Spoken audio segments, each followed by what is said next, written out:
Alhamdulillah, kita bersyukur pada Allah Subhanahu wa taala pada hari ini, hari Ahad pagi menjelang siang, 6 Al-Muharram 1448 Hijriah bertepatan dengan 21 Juni 2026. Kita dimudahkan oleh Allah Subhanahu wa taala untuk duduk bersama di Masjid Al-Ikhlas, Kota Malang, Jawa Timur, dalam sebuah kajian dengan tema Az-Zuhdu fid Dunya war-Raghbatu fil Akhirah. Zuhud terhadap dunia dan rindu akhirat. Salawat dan salam semoga selalu Allah berikan kepada Nabi kita Muhammad sallallahu alaihi wa ala alihi wasallam, pada keluarga beliau, para sahabat, serta orang-orang yang mengikuti beliau sampai hari kiamat kelak. Dengan nama-nama Allah yang husna dan sifat-sifatnya yang ulia, kita berdoa, Allahumma inna nas'aluka ilman nafi'an wa rizqan tayyiban wa amalan mutaqabbala, Allahumma amin. Ahibati fillah, afani Allah wa iyyakum, para ikhwah yang dirahmati oleh Allah Subhanahu wa taala, Bapak Ibu, saudara-saudari yang saya cintai karena Allah. Semoga Allah Subhanahu wa taala senantiasa memberikan afiat dan keberkahannya kepada kita seluruhnya. Tema Az-Zuhdu fid Dunya wal Raghbah fil Akhirah, zuhud terhadap dunia dan rindu kehidupan akhirat, adalah tema yang merupakan bab ke-55 dari kitab Riyadhus Shalihin min kalami Sayyidil Mursalin, yaitu yang ditulis oleh Al-Imam Abu Zakaria Yahya bin Sharaf An-Nawawi rahimahullahu ta'ala. Sebelum kita membaca kitab tersebut, maka saya ingin menyebutkan tentang definisi zuhud secara bahasa atau secara istilah syariat. Zuhud secara bahasa dari kata az-zuhdu, dan az-zuhdu dari kata kerja zahida yazhadu, dan dia menunjukkan kepada yadullu ala qillati syai', menunjukkan kepada sedikitnya sesuatu, menunjukkan kepada sedikitnya sesuatu. Kemudian juga makna secara bahasa zuhud khilafur raghbah. Zuhud adalah kebalikan dari keinginan. Ini arti zuhud secara bahasa. Disebutkan oleh para ulama bahasa, di antaranya Ibnu Duraid dalam kitabnya Jumhurul Lughah, kemudian Al-Jauhari dalam kitabnya As-Sihah. Itu arti zuhud secara bahasa. Adapun arti zuhud secara istilah syariat, yaitu disebutkan oleh Ibnul Mulaqqin dalam kitab Al-Mu'in ala Tafahumil Arba'in, istisgharud dunya wa ihtiqaruha. Zuhud secara istilah syariat, yaitu dari perkataan-perkataan para ulama rahimahumullah, artinya adalah mengecilkan keberadaan dunia dan menghinakannya. Mengecilkan keberadaan dunia dan menghinakannya. Kemudian disebutkan oleh Ibnu Allan dalam kitabnya Dalilul Falihin Syarah Riyadhus Shalihin bahwa zuhud adalah khuluwul qalbi mimma khalat minhul yad. Ini menarik pengertian zuhud. Zuhud adalah khuluwul qalb, kosongnya kalbu dari apa yang tidak dipegang oleh tangan. Maksudnya apa? Apa yang kita tidak miliki, ya sudah, kita tidak terlalu berkeinginan untuk mendapatkannya. Khuluwul qalbi mimma khalat minhul yad. Kosongnya kalbu dari apa yang terlepas atau tidak dipegang oleh tangan kita. Kita tidak memiliki pesawat jet misalnya pribadi, maka hati kita pun kosong dari keinginan untuk memilikinya. Itulah zuhud. Kita tidak memiliki istri kedua misalnya. Hati kita pun kosong dari menginginkan istri kedua. Itu zuhud namanya. Berarti antum semua ahli zuhud namanya. Termasuk saya. Nah, kemudian itu dikatakan oleh Ibnu Allan dalam kitab Dalilul Falihin Syarah Riyadhus Shalihin. Kemudian dikatakan oleh Ibnul Qayyim rahimahullah dalam kitab Madarijus Salikin. Dan ini adalah definisi yang paling komprehensif tentang zuhud, yaitu tarku ma la yanfa'u fil akhirah, meninggalkan sesuatu yang tidak bermanfaat untuk di dalam kehidupan akhirat. Meninggalkan sesuatu yang tidak bermanfaat di dalam kehidupan akhirat. Artinya apa saja yang tidak memasukkan seseorang ke dalam surganya Allah Subhanahu wa taala, maka dia tinggalkan. Itulah sikap zuhud. Ini arti zuhud para ikhwan yang dirahmati oleh Allah Subhanahu wa taala secara istilah syariat. Apa bedanya zuhud dengan wara'?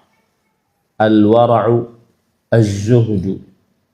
Imam Ibnu Qayyim Al-Jauziyah rahimahullah dalam kitab beliau Madarijus Salikin berkata, Sami'tu Syekh al-Islam Ibn Taimiyah rahimahullah yaqul, Az-zuhdu ma la yanfa'u fil akhirah wal wara'u tarku ma takhafu dararahu fil akhirah. Wa hadhihi al-ibaratu min ahsani ma qila fi az-zuhdi wal wara'i wa ajma'iha.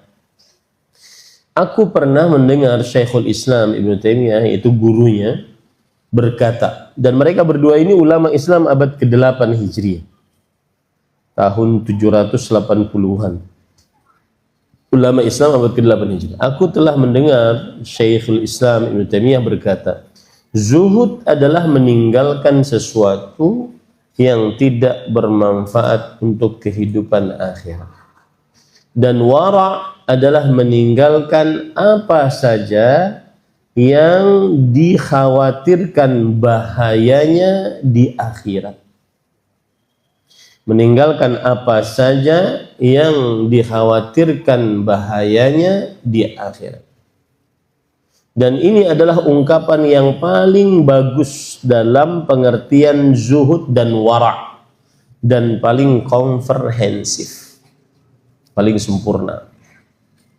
Itulah zuhud dan itulah wara'. Nanti kita akan ambil contoh-contohnya. Kemudian para ikhwah yang dirahmati oleh Allah Subhanahu wa taala, kita akan menyebutkan dalil-dalil dari Al-Qur'an tentang zuhud. Kita akan menyebutkan dalil-dalil dari Al-Qur'an tentang zuhud. Dan saya sebutkan ini terutama zuhud terhadap apa yang ada di tangan manusia. Nah, di antaranya surat Thaha ayat 131. Allah Subhanahu wa taala berfirman, wala tamuddanna 'ainaika ila ma matta'na bihi azwajan minhum zahratal hayatid dunya linaftinahum fi. Yang artinya, dan janganlah panjangkan kedua matamu. Janganlah engkau panjangkan kedua matamu.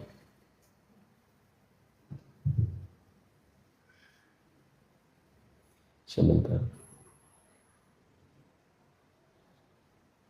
Surat Thaha ayat 131.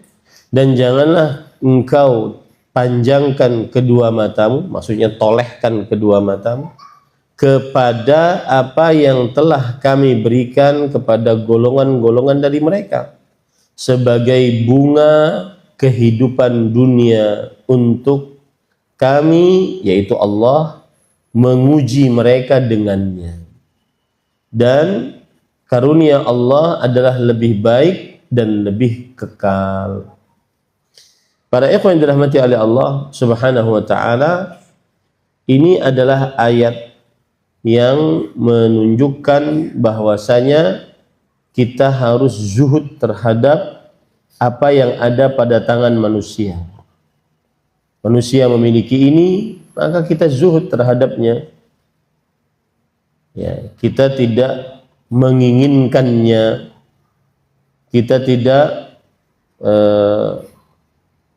berusaha untuk sepertinya, apalagi hal tersebut tidak bermanfaat untuk kehidupan akhirat. Imam Ibnu Katsir rahimahullah menafsiri ayat ini, amarahu alla yatashawwafa ila mata'id dunya. Allah memerintahkan Nabi Muhammad sallallahu alaihi wasallam agar tidak condong kepada perhiasan kehidupan dunia. Ai la tanzur ila haula'il mutrafin. Maksudnya, jangan kamu lihat kepada orang-orang yang dilimpahkan rezekinya. Wa ma hum fihi minan ni'am, dan apa saja yang mereka dapati dari nikmat-nikmat. Fa innama huwa zuhratun zailatun wa ni'matun hailatun. Sesungguhnya zahratun zailah, sesungguhnya dia adalah bunga yang akan habis, hancur, nikmat yang akan hilang. Linakhtabirahum bidzalik. Tujuan kami memberikan mereka kelapangan rezeki, kemewahan adalah untuk menguji mereka dengan hal tersebut. Ini seakan-akan kita diberi pelajaran dari ayat ini bahwa zuhudlah terhadap dunia. Karena sebenarnya orang-orang yang dilapangkan rezekinya oleh Allah Subhanahu wa taala dalam perkara dunia, maka mereka itu sedang diuji oleh Allah Subhanahu wa taala. Ya, baik, bagus kalau seandainya kita yang kalau dilapangkan rezeki kemudian kita lulus ujian tersebut. Kalau tidak lulus bagaimana? Maka zuhudlah terhadap apa yang ada di tangan orang lain. Orang lain memiliki ini, tidak mesti kita harus memiliki. Orang lain punya ini, tidak mesti harus kita memiliki. Itulah sikap zuhud. Ini ayat yang pertama tentang zuhud. Ayat yang kedua surat Al-Baqarah, surat An-Nisa ayat 32. Wala tatamannau ma faddalallahu bihi ba'dakum ala ba'd. Janganlah kalian berangan-angan apa yang Allah anugerahkan sebagian kalian di atas sebagian yang lain. Janganlah kalian berangan-angan. Berkata Ibnu Jarir At-Tabari rahimahullah, al-Imamul Mufassirin, dalam kitab beliau Jami'ul Bayan fi Ta'wil Ayatil Quran, atau yang disebut dengan tafsir Ibnu Jarir At-Tabari. Beliau mengatakan, "Wala tashtahu ma faddalallahu bihi ba'dakum ala." Janganlah kalian menginginkan apa yang Allah anugerahkan kepada sebagian dari kalian di atas sebagian yang lain. Sudah. Zuhud terhadap apa yang dilapangkan oleh Allah kepada orang lain.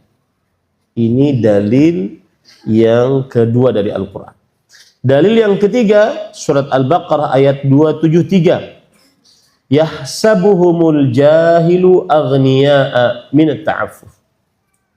Yang artinya orang yang tidak tahu menganggap mereka orang kaya karena ta'affuf, sikap tidak suka meminta-minta, tidak suka ngeliat-ngeliat kepada karunia orang lain, tidak suka celingak-celinguk kepada nikmat yang Allah berikan kepada orang lain.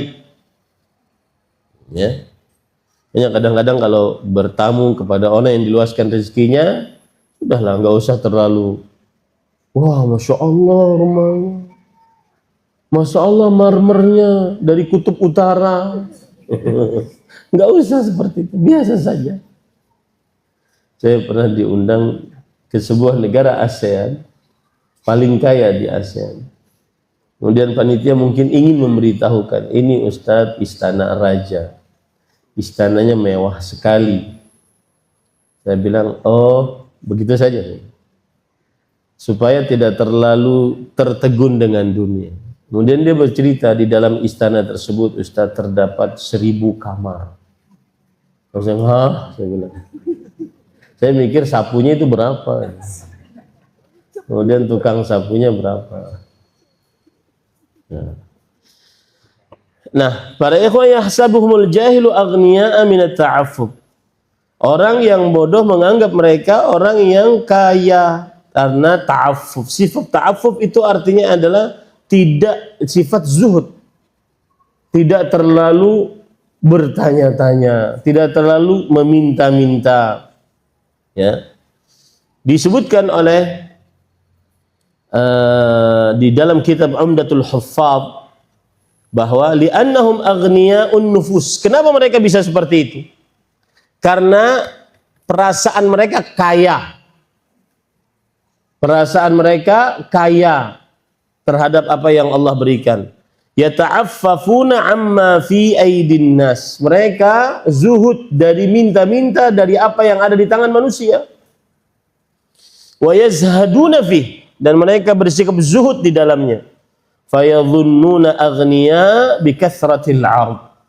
Maka mereka, orang-orang mengira bahwa, karena orang-orang mengira bahwa mungkin ini orang kaya jadi nggak perlu untuk dikasihani.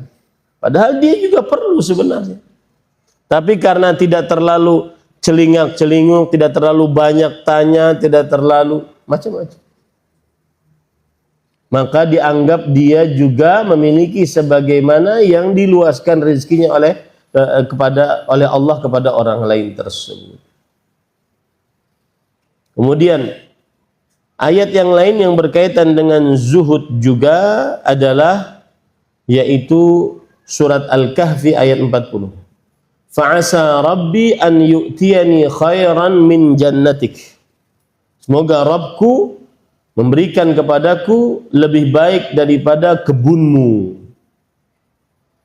Maksudnya adalah, yaitu disebutkan oleh Al-Wahidi dalam kitab tafsir Al-Basir, kana zahidan fid dunya raghiban fil akhirah. Yang artinya, kenapa? Jadi gini, surah Al-Kahfi itu ada 4 kisah di dalamnya. Kisah pertama Ashabul Kahfi, kisah kedua dua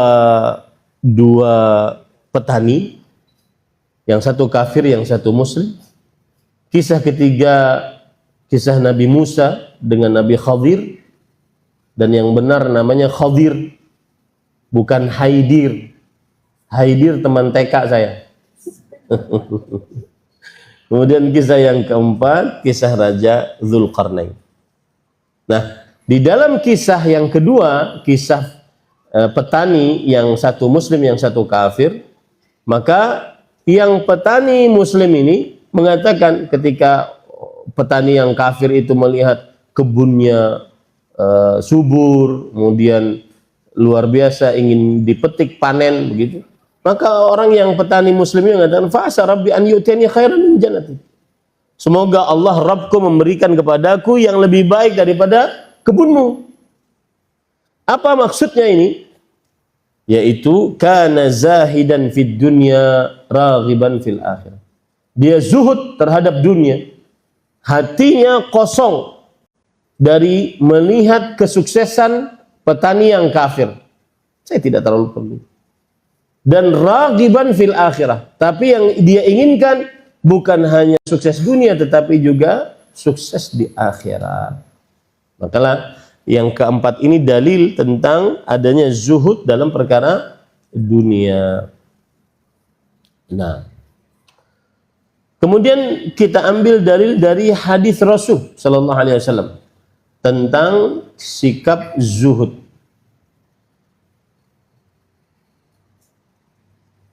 Para ikhwan yang dirahmati oleh Allah Subhanahu wa taala, dalam hadis yang diriwayatkan oleh Imam Bukhari dan Muslim dari Abu Hurairah radhiyallahu anhu, Rasul sallallahu alaihi wasallam bersabda, "Laisal ghina an kathratil 'arad, walakinnal ghina ghinan nafs." Bukanlah kekayaan dengan banyaknya harta benda, rumah megah, mobil mewah, harta bertumpuk ruah, emas kilauan dan kiloan, perak juga demikian, kemudian rupiah, dolar, real dikumpulkan. Bukan kekayaan dengan banyaknya harta benda, akan tetapi kekayaan dengan kaya perasaan, kaya qalbu. Perhatikan penjelasan Ibnu Battal di dalam kitabnya Syarah Sahih Bukhari. Saya sangat berusaha kalau mensyarah merujuk kepada perkataan para ulama. Beliau mengatakan al-ghina an-nafi'u ghinan nafs. Kekayaan yang bermanfaat adalah kekayaan hati. Wa shiba'uha wa qillatu hirsiha. Apa itu? Wa shiba'uha, dan dia kenyang dengan qalbu yang menerima apa yang Allah berikan, dan sedikit rakusnya terhadap harta benda. La kathratul mal, bukan banyaknya harta. Lianna kathiran mimman wassa'allahu alaihi fil mal yakunu faqiran nafs. Ini perkataan penting. Karena kebanyakan dari orang yang diluaskan oleh Allah di dalam harta, ia menjadi miskin di dalam qalbunya. Ya. La yaqna' bima u'ti. Lihat, dia tidak puas dengan apa yang Allah beri. Fahuwa musyrifun nafs lima 'inda ghairi. Dia senantiasa ingin apa yang dimiliki oleh orang lain. Ini namanya miskin, masihan. Meskipun dia sudah kaya raya. Walladhi yastaghni bil qalil wa yaqna' wa lam yahris 'ala ziyadati fihi wa la alaha fi talab fa ka'annahu ghaniyyun wajidun abadan. Lihat. Sedangkan orang yang mencukupkan dengan yang sedikit, merasa puas, tidak rakus dengan tambahan, tidak terlalu menggebu-gebu untuk meminta tambahan, maka seakan-akan dia orang yang kaya, memiliki segalanya selama-lamanya. Indahkan penjelasannya. Kenapa orang yang disebut oleh Rasulullah SAW bukanlah kekayaan itu dengan banyaknya harta benda, tetapi kekayaan adalah kekayaan hati. Karena kata Imam Ibnu Battal rahimahullah, banyak orang yang dilapangkan oleh Allah dalam harta, tapi dia miskin hatinya. Buktinya dia miskin apa? Dia tidak pernah puas dengan pemberian Allah. Dia senantiasa menoleh kepada orang yang lebih daripada apa yang dia miliki, sehingga tidak pernah puas jiwanya. Adapun yang mencukup hatinya, yang mencukupkan dengan yang sedikit tadi dan puas, tidak rakus dengan tambahan, tidak terlalu menggebu-gebu untuk meminta tambahan, seakan-akan dia orang yang paling kaya, orang yang senantiasa berada dan selalu ada. Ini yang dimaksud dari hadis tersebut, para ikhwan yang dirahmati Allah. Hadis yang kedua, hadis riwayat Bukhari Muslim dari Umar radhiyallahu anhu, beliau berkata, "Kana Rasulullah sallallahu alaihi wasallam yu'tinil 'ata." Rasulullah SAW sering memberikan kepadaku hadiah. Dan ini adalah jenis pertemanan Rasul sallallahu alaihi wasallam kepada dua sahabatnya, Abu Bakar dan Umar radhiyallahu anhu. Kemudian aku berkata kepada Rasul sallallahu alaihi wasallam, "A'tihi man huwa afqaru ilaihi minni." Wahai Rasulullah, engkau sudah banyak ngasih saya, berikan hadiah itu kepada yang lebih miskin daripada saya dan lebih memerlukan daripada saya. Kata Rasul sallallahu alaihi wasallam, "Khudhu idza ja'aka min hadzal mal syai'un wa anta ghairu musyrifin wala sa'ilin fakhudhu wa ma la fala tutbi'uhu nafsak." Lihat. Kata Rasul sallallahu alaihi wasallam, ambil saja. Setiap hadiah diambil. Itu adabnya. Adab orang yang dikasih hadiah adalah mengambil hadiah tersebut. Jika datang kepadamu dari pemberian, maka engkau tidak terlalu rakus dengan pemberian tersebut dan tidak minta-minta terhadap pemberian tersebut, ambillah. Tetapi jangan sampai engkau condong kepadanya. Kok nggak dikasih? Pas dikasih, kok segini doang? Itulah sikap zuhud. Jadi sikap zuhud bukan berarti menolak pemberian, menolak hadiah, tidak. Tetapi kalbunya jangan condong kepada pemberian tersebut. Kalau diberi dan dia dalam keadaan tidak memerlukan, dia tidak minta-minta, dia tidak terlalu kode-kode, ya, maka pada saat itu diberi juga. Tetapi yang tercela adalah dia senantiasa mengikuti hawa nafsunya, condong kepada pemberian orang. Nah, para ikhwan yang dirahmati oleh Allah, lihat hadis ini dijelaskan oleh Al-Qadhi Iyad rahimahullah, seorang ulama Islam abad ke-5 Hijriah, mempunyai kitab namanya Ikmalul Mu'lim fi Syarhi Sahih Muslim. Ay la taj'al nafsak tatahassaru ala fautih wa la tu'alliqha bi talabi wattiba'i ma 'inda ghairika. Apa maksudnya? Kalau datang kepadamu sesuatu yang kamu tidak menginginkannya, maka ambil. Apa maksudnya? Maksudnya adalah kalau tidak diberi, kamu tidak sedih. Nah, itu zuhud. Kalau tidak dikasih, nggak sedih. Karena ada sebagian orang itu beribadah kepada Allah dalam keadaan kapan dia hidup lapang, semangat ibadahnya.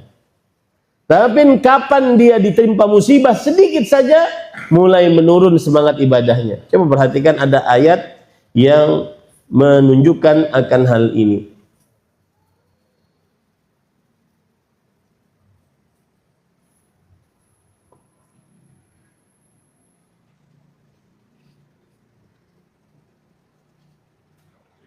Ayatnya berbunyi,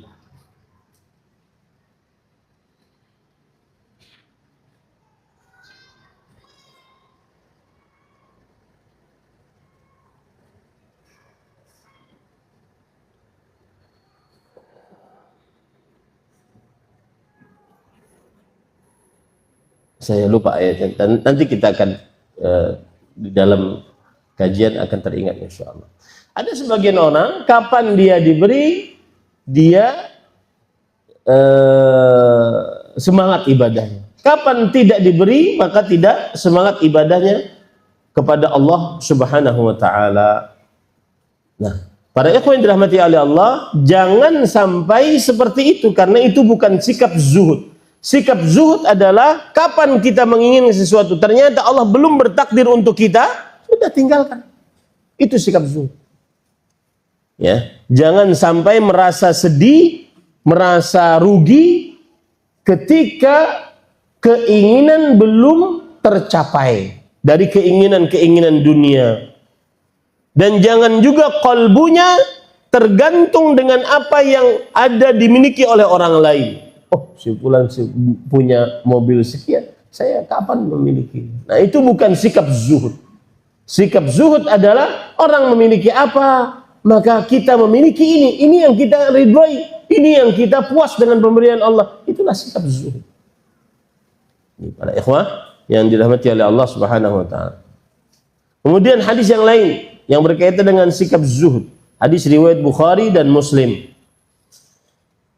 Dari sahabat Nabi Hakim ibn Hizam radhiyallahu an. Inna hadzal mala khadiratun hulwah. Faman akhadhahu bi tibi nafsin burika lahu fih. Sesungguhnya harta ini atau dunia ini adalah seperti buah yang sangat segar. Siapa yang mengambilnya dengan jiwa yang baik, dia akan diberkahi di dalamnya. Wa man akhadahu bi israfi nafsin lam yubarak lahu fihi. Tetapi siapa yang mengambil dengan ketamakan, maka tidak akan diberkahi di dalamnya. Wa kana kalladzi ya'kulu wa yashba wa la yashba. Seperti orang makan tapi tidak pernah kenyang.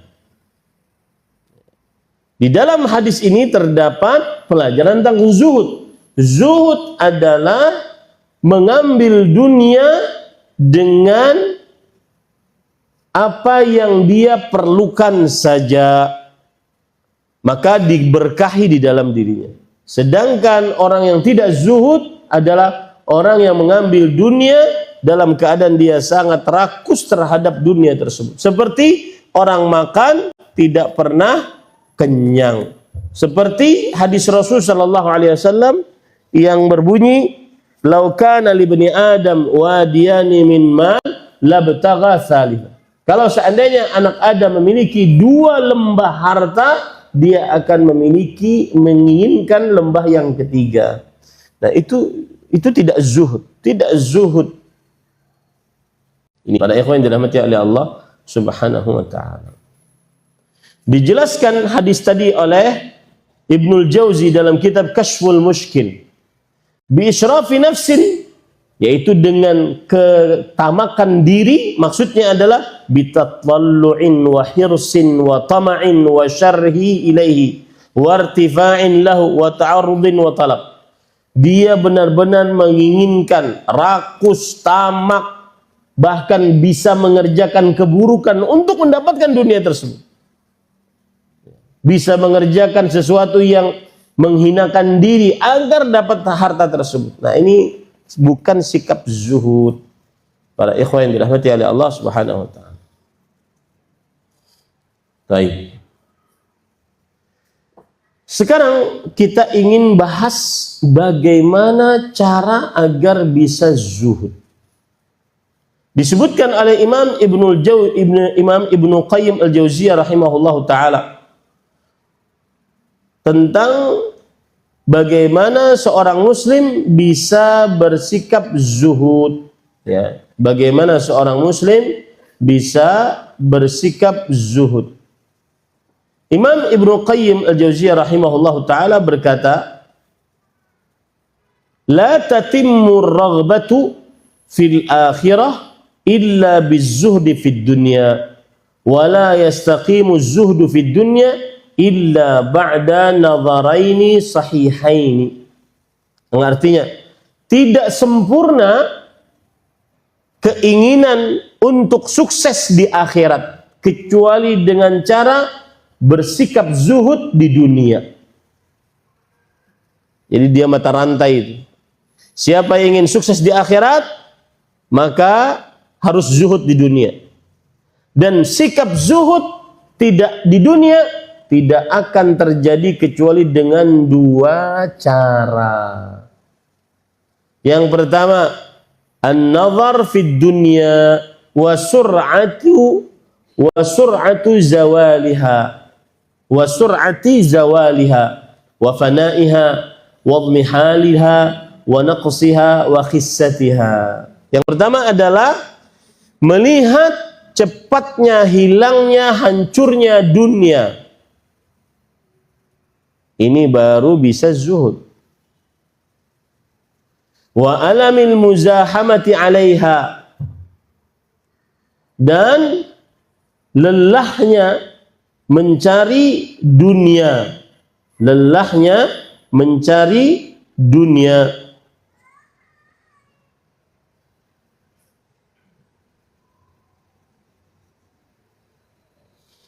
Nah, jadi saya ulangi, tidak akan sempurna keinginan kita untuk sukses di akhirat kecuali dengan sikap zuhud terhadap dunia. Paham itu ya? Itu step pertama. Ingin sukses di akhirat, masuk surga, surganya surga Firdaus, kemudian bisa melihat tanpa hisab, tanpa azab, bisa melihat wajah Allah yang mulia, diridhai oleh Allah, tidak ada kemurkaan setelahnya. Ingin sukses seperti ini, maka sikapnya adalah zuhud terhadap dunia. Zuhud terhadap dunia tidak akan sempurna kecuali dengan dua hal. Yang pertama, memperhatikan dunia. Betapa cepat lenyapnya dunia, fananya dunia, sirnanya dunia, penuh kekurangannya dunia, dan rendah nilainya dunia. Nah, itu dia. Ya. Apalagi kalau orang sudah, saya dulu kerja di Arab Saudi sebagai pendakwah dan penerjemah. Saya dapati beberapa tenaga kerja di Arab Saudi, mereka mengatakan kepada saya sebelum ngaji, sebelum kenal dakwah sunnah, kata mereka, Ustadz, kami di Saudi ini meninggalkan anak, istri, keluarga, bapak, ibu, adik, kakak. Tugas kami di sini adalah memburu real. Ustadz, jangan ngajak-ngajak saya untuk kajian deh. Tugas saya memburu real. Bahkan ada yang lebih parah bahwa, Ustadz, waktu itu saya ke PLTA, pembangkit listrik tenaga PLTL, pembangkit listrik tenaga laut. Banyak orang Indonesia di sini. Kemudian saya datang ke base camp mereka, saya nasihati tentang sholat. Ajaibnya sholat. Mereka ada yang mengatakan gini, Ustadz, apa yang Ustadz saya sampaikan tersebut sangat bagus. Tapi itu nanti, kalau sudah umur 40 tahun saya akan pulang ke Indonesia, baru saya sholat. Ada orang nyari dunia begitu. Makanya tidak akan sukses di akhirat kecuali dengan zuhud dunia. Tidak akan zuhud dunia kecuali dengan melihat dua hal. Pertama, memperhatikan tentang dunia, yaitu sangat cepat lenyap, hancur. Sangat cepat fana, sirna, sangat penuh dengan kekurangan. Nggak ada yang sempurna di dunia. Apa yang ingin kita banggakan? Nggak ada yang sempurna di dunia. Harta, nggak ada yang sempurna di dunia. Tahta, nggak ada yang sempurna di dunia. Wanita, nggak ada yang sempurna di dunia. Ya, nggak ada yang sempurna di dunia. Penuh dengan kekurangan dan rendah nilainya. Sudah tidak ada yang sempurna di dunia, rendah nilainya. Beda dengan di akhirat, nilainya istimewa. Nah, harus ingat itu agar bisa zuhud, memperhatikan dunia. Apa yang diperhatikan dari dunia? Oh, dunia itu cepat hancurnya, tidak ada yang abadi. Ya, tidak ada yang abadi. Cepat hancurnya. Yang kedua, dunia itu penuh dengan kekurangan. Tidak ada yang sempurna di dunia. Yang ketiga, nilainya rendah. Kualitas dunia rendah. Sangat rendah. Apa? Harta, tahta, wanita. Sangat rendah. Kualitasnya dibandingkan kualitas yang ada di akhirat. Kemudian selanjutnya juga memperhatikan dunia, maksudnya adalah penulis mengatakan memperhatikan rasa sakit.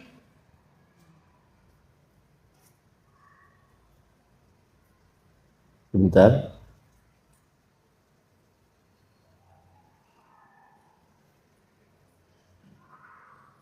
Memperhatikan rasa letih, capek, sakit untuk nyari dunia. Ya, nggak ada yang mudah. Saya sering mencontohkan begini, kalau bulan Ramadan ada orang ingin berbuka puasa dengan es kelapa muda. Coba bayangkan antum, para penjual es kelapa muda, mereka mengatakan, Ustadz, tahun ini kami para penjual es kelapa muda resign dari pekerjaan kami. Kami ingin fokus ibadah. Kaum muslimin yang ingin minum es degan, es kelapa muda, manjat sendiri sana. Itu tuh dunia. Susah. Paling sulit dicari. Ya. Kalau boleh saya bercerita tentang kehidupan saya pribadi. Saya menikah tahun umur 27 tahun. Itu seketika umur 27 tahun saya ngerengek-ngerengek sama mama. Ma, saya mau nikah. Sudah nggak tahan ngelihat perempuan. Janda juga nggak apa-apa, ma. Ini wallah kejadian. Saking nggak tahannya. Padahal kan kita kuliah di Madinah itu melihat perempuan kadang-kadang bercadar, tidak ada yang terbuka seperti di Indonesia. Semakin tertutup, semakin nggak tahan dia. Apa yang harus saya lakukan? Sesudah minta ke mama, saya harus minta kepada Allah Subhanahu wa taala. Itu lihat sulitnya dunia. Sulitnya. Saya ingin bercerita ini untuk sulitnya dunia. Saya harus haji. Ketika haji saya berwukuf di Arafah. Itu dari mulai habis zuhur sampai maghrib doanya kebanyakan minta istri. Ya Allah, istri salihah, istri. Ya. Sepanjangan ini minta. Ya, samping ada doa-doa lain, tapi yang paling banyak itu. Sampai di depan Ka'bah saya ingat sekali berdoa. Di dalam sujud saya berdoa. Kemudian ada orang samping saya juga sujud. Mungkin karena kencengnya saya berdoa terdengar oleh dia. Setelah sholat dia menasihati saya, ya akhi, nggak boleh doa seperti itu. Antum terlalu berlebihan meminta istri bla bla bla gitu. Tapi subhanallah, setelah pulang dari haji tanggal 13 kita ambil nafar tsani, pulang langsung ke Arab Saudi, ke kota Madinah, dari Mekah kota Madinah, kemudian sampai di kamar malam-malam. Malam-malam itu dapat WA dari Ustadz Abdullah Zain. Din, ini ada akhwat, ada ukhti gitu. Ya, yang bisa diproses. Mau nggak? Mau, saya bilang. Saya nggak tahu itu dari mana. Mau aja. Mau, saya bilang. Ya. Kemudian setelah itu coba lihat sulitnya lagi. Saya harus berhubungan dengan Ustadz Arif Budiman. Kemudian Ustadz Arif Budiman dulu nggak ada WhatsApp. Ya, dulu nggak ada media sosial. Ustadz Arif Budiman berhubungan dengan istrinya. Istrinya ustadzah, istri saya. Baru kalau ada yang ingin disampaikan begitu. Lama, susah. Kemudian mendapatkannya juga harus melalui lautan. Harus naik bisnya naik kapal feri sampai ke Bali baru ke Nusa Tenggara Barat. Lalu di situ saya sendirian. Nggak ada keluarga. Antum tahu yang nyari saya itu pakai foto. Benar nggak ini orangnya? Coba bayangkan. Susah nyari dulu. Makanya itu dapat satu-satunya itu yang mau sama saya harus disayang habis-habisan. Harus tunai cinta saya sama dia. Susah dapatnya. Itulah dunia. Itu yang disebutkan oleh penulis di sini, oleh Imam Al-Qayyim. Beliau mengatakan, perhatikan, wa alamil muzahamah 'alaiha wal hirsi 'alaiha wa ma fi dzalika minan naghas wat tanghis wal ankad. Yang artinya, dan ia juga memandang rasa sakit akibat saling berebut dunia, ambisi yang berlebihan untuk meraihnya, serta berbagai gangguan, kesusahan dan kepayahan yang ada pada dunia. Mencari dunia susah. Ada juga teman saya melamar perempuan 21 kali melamar, ditolak semuanya. Berarti kan 21 kali perempuan tuh. Yang ke-22 baru diterima. Coba bayangkan. Jadi kadang-kadang ada laki-laki yang mudah melamar langsung diterima, itu kadang kurang bersyukur itu. Ya. Coba penuh perjuangan gitu. Harus doa di Arafah, harus doa di hadapan Ka'bah gitu.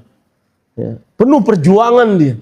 Ketika dapat bersyukur banget. dan susah untuk menoleh kepada yang lain. Asik. Ini para ikhwan yang dirahmati Allah. Jadi susah, dapat dunia itu susah gitu. Dapat dunia itu susah. Kemudian penulis mengatakan wa akhiru dzalika zawal wal inqita' ma'a ma yu'aqqibu minal hasrah wal asaf. Fatalibuha la yanfakku min ham qabla husuliha wa ham fi hali dhafari biha wa gham wa huznin ba'da fawatiha. Fahadha ahadun nadharain. Subhanallah, perhatikan ya. Setelah kita tahu nih sifat dunia cepat rusak, tidak sempurna, kemudian nilainya juga kurang, rendah, didapat juga susah. Kemudian setelah dapat, perhatikan, akhir dari dunia adalah hilang, terputus, yang diikuti oleh penyesalan, kesedihan. Orang yang mengejar dunia tidak pernah lepas dari kegelisahan. Satu, kegelisahan sebelum mendapatkannya. Kemudian kegelisahan ketika sudah memperolehnya. Yang ketiga, duka dan kesedihan setelah dunia itu luput dan hilang darinya. Jadi susah semua. Sebelum dapat susah, setelah dapat jaganya susah. Entah? Nanti kalau hilang juga susah. Itulah dunia para ikhwan. Sebelum dapat susah. Ketika sudah dapat susah jaganya. Kan susah nafkahinya. Nafkahi susah. Apalagi di zaman skincare glowing. Zaman lipstick banyak macamnya. Lips balm, lipstick, lip, macam-macam untuk perempuan tahu dah. Macam-macam. Susah menjaganya agar kita bisa memuliakan orang yang kita pilih dan dipilihkan oleh Allah Subhanahu wa taala.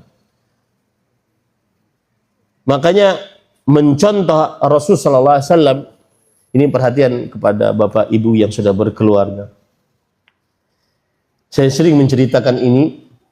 Contohlah Rasul sallallahu alaihi wasallam yang cintanya tunai kepada Khadijah radhiyallahu anha. Saya sering mengatakan dengan istilah al-hubbul wafi, cintanya tunai kepada Khadijah radhiyallahu anha. Aisyah radhiyallahu anha, beliau itu sering cemburu dengan Khadijah. Kata Aisyah, suatu ketika ada Halah.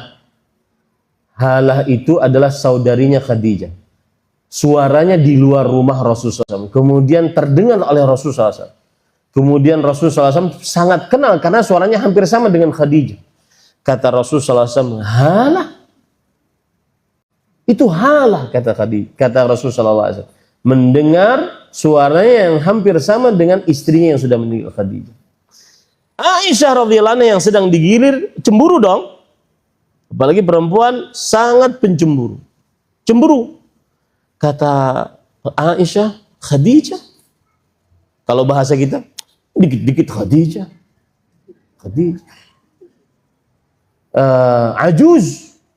Ajuz itu wanita yang sudah tua. Kamu masih ingat-ingat. Sidqal hamrain. Maksudnya giginya merah. Apa maksud gigi merah? Ompong, tinggal gusi doang. Masih diingat-ingat. Coba lihat perempuan kalau sudah cemburu, bagaimana mulutnya? Ya. Kemudian Rasulullah SAW diam saat itu. Tapi ketika Aisyah radhiyallahu anha berkata kepada Rasulullah SAW, laqad abdalakallahu khairan minha. Sungguh Allah telah menggantikan untukmu yang lebih baik darinya, yaitu aku. Di sini cintanya tumbuh. Di sini Rasul sallallahu alaihi wasallam akan membela istrinya yang dia cintai secara tunai. Dan ini perhatian kepada para suami istri. Hubungan suami istri bukan hanya untuk melampiaskan syahwat. Hubungan suami istri bukan hanya untuk mendapatkan nafkah. Hubungan suami istri adalah untuk mendapatkan ridha Allah Subhanahu wa taala. Lihat Rasul sallallahu alaihi wasallam berkata kepada Aisyah radhiyallahu anha, wallahi ma abdalani khairan minha. Demi Allah, Allah tidak pernah menggantikan untukku yang lebih baik daripada Khadijah radhiyallahu anha.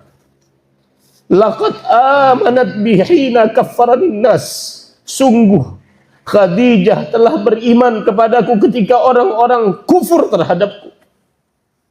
Laqad saddaqatni hina kadzdzabanin nas. Sungguh Khadijah radhiyallahu anha mempercayaiku ketika orang-orang seluruhnya mendustakanku. Laqad wasatni bimaliha wa nafsiha hina haramanin nas. Sungguh dia telah berjuang membelaku dengan nyawanya dan hartanya ketika orang-orang semuanya menolak untuk membelaku. Saya pesan kepada para suami istri agar tidak sering saling tuntut hak dan kewajiban. Iya, kerjakan kewajiban dan hak, tetapi ingat baik-baik, kamu beristri, kamu bersuami adalah untuk menggapai ridha Allah Subhanahu wa taala. Jangan sampai seseorang hanya di dalam benaknya, mana hak saya sudah tunai kewajiban. Jangan sampai seseorang di dalam benaknya saat bersuami istri adalah seperti orang jual beli. Kita ingin dapat ridha Allah dengan bersuami istri. Itu yang terjadi pada diri Rasul sallallahu alaihi wasallam. Maka kembali ke permasalahan zuhud pada ikhwah, perhatikan baik-baik. Ia juga, jadi kenapa, bagaimana cara memandang dunia agar bisa zuhud? Yang pertama, kita pandang dia rendah, kurang, cepat rusak. Rendah, kurang, cepat rusak. Kemudian setelah didapat dengan susah payah, resah kita saat mau mendapatkannya. Resah juga ketika sudah mendapatkannya. Resah juga ketika kehilangannya. Ini para ikhwan yang dirahmati oleh Allah Subhanahu wa taala. Kemudian pandangan yang kedua, penulis mengatakan an-nazar ats-tsani fil akhirah wa iqbaliha wa maji'iha wa la bud wa dawamiha wa baqaiha wa syarafi ma fiha minal khairat wal masarrat wat tafawut alladhi bainahu wa bain ma ha huna fahiya kama qala subhanahu wal akhiratu khairun wa abqa. Kembali kita konsepnya tadi, seseorang tidak akan bahagia di akhirat, sukses di akhirat kecuali dengan zuhud di dunia. Seseorang tidak bisa zuhud di dunia kecuali dengan dua cara. Cara yang pertama sudah kita jelaskan, yaitu memperhatikan pandangan kita kepada dunia. Dunia adalah sesuatu yang rendah, tidak sempurna, dan cepat rusak. Tidak kekal abadi, tidak banyak, tidak sempurna. Kalaupun sudah ada, kemudian ketika ingin mendapatkannya penuh dengan keresahan, kesusahan. Kalaupun sudah dapat, maka susah menjaganya. Coba lihat sekarang orang beli mobil. Ya. Mungkin sepekan pertama disayang banget. Mau bekas mau baru, apalagi baru. Sayang banget. Ya, susah menjaganya. Kemudian ketika hilang, habis, rusak, juga resah kehilangannya. Itu dunia. Nah, cara yang kedua adalah memperhatikan kepada kehidupan akhirat. Yang pertama apa? Pasti datang.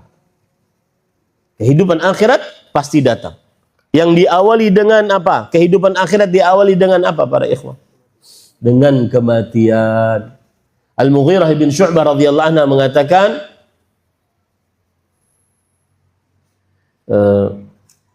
innakum lataquluna al-qiyamah al-qiyamah. Kalian sering bercerita tentang kiamat, kapan kiamat begini. Fa innahu man mat qamat qiyamatuh. Sesungguhnya siapa yang meninggal mulai saat itu kiamatnya. Mulai saat itu kiamat. Dan itu pasti datang. Satu. Kemudian pasti akan menghampiri tanpa ada keraguan. Akhirat bersikap kekal dan selalu ada, kekal. Ingat itu, di akhirat kekal, baik itu nikmatnya atau siksanya. Saya beri contoh misalkan siksa akhirat, siksa di neraka. Allah Subhanahu wa taala berfirman tentang penghuni neraka. Wa nadau ya Malik liyaqdi alaina rabbuk. Penghuni neraka mengatakan, wahai Malik, penjaga api neraka dari para malaikat, bilang kepada Allah, sudah matikan kami saja, selesai. Capek kami disiksa, kemudian hancur, kemudian disempurnakan lagi, siksa lagi, hancur lagi, sempurnakan lagi, siksa lagi, hancur lagi, capek kami. Tsumma la yamutu fiha wala, mereka tidak hidup di dalamnya, tidak juga mati. Itu maksudnya adalah disiksa, hancur, kemudian dikembalikan lagi, siksa, hancur, kembalikan lagi. Begitu. Itu yang harus ada dalam benak kita.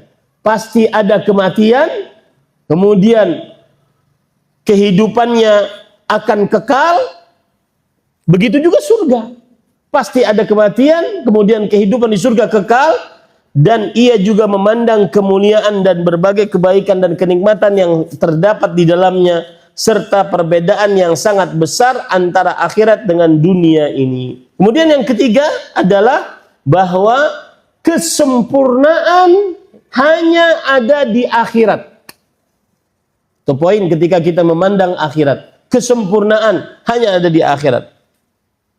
Kemudian yang keempat adalah bahwa jika dunia dibandingkan dengan akhirat, maka tidak akan bisa dibandingkan nikmatnya.